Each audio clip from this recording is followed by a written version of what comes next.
জেলার নাম পাল্টে শ্রীভূমি রাখা হবে, এরকমই সিদ্ধান্ত নিল অসম মন্ত্রিসভা। মঙ্গলবার মন্ত্রিসভার বৈঠকের পরে মুখ্যমন্ত্রী হিমন্ত বিশ্ব শর্মা নিজের অভিমত দেন, করিমগঞ্জ নামের কোনো আবিধানিক অর্থ নেই, তাই তারা নতুন নাম খুঁজছিলেন। সেখান থেকেই বিশ্বখ্যাত রবীন্দ্রনাথ ঠাকুরের ওপর ভরসা করার কথা ভাবেন। তিনি জানান, 1919 সালে করিমগঞ্জ হয়ে সিলেট যান রবীন্দ্রনাথ। গবেষকেরা অনেকে মনে করেন শ্রীহট্ট বা সিলেটে সফরকালে সম্ভবত কাউকে সই দিতে গিয়ে রবীন্দ্রনাথ অবিভক্ত ভারতের ওই অঞ্চলকে বর্ণনা করে লিখেছিলেন, মমতাবিহীন কালস্রোতে বাংলার রাষ্ট্রসীমা হতে নির্বাসিতা তুমি সুন্দরী শ্রীভূমি। অবিভক্ত সিলেট জেলার মধ্যে শুধু করিমগঞ্জই বঙ্গভঙ্গের পর ভারতের সঙ্গে যুক্ত হয়।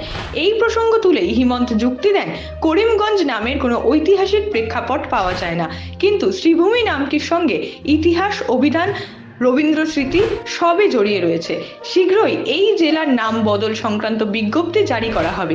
যদিও বিরোধীদের মতে করিম নামে আপত্তি রয়েছে বিজেপির, তাই তারা এই বিষয়ে রবীন্দ্রনাথকে ঢাল করে নাম বদলাতে চাইছে।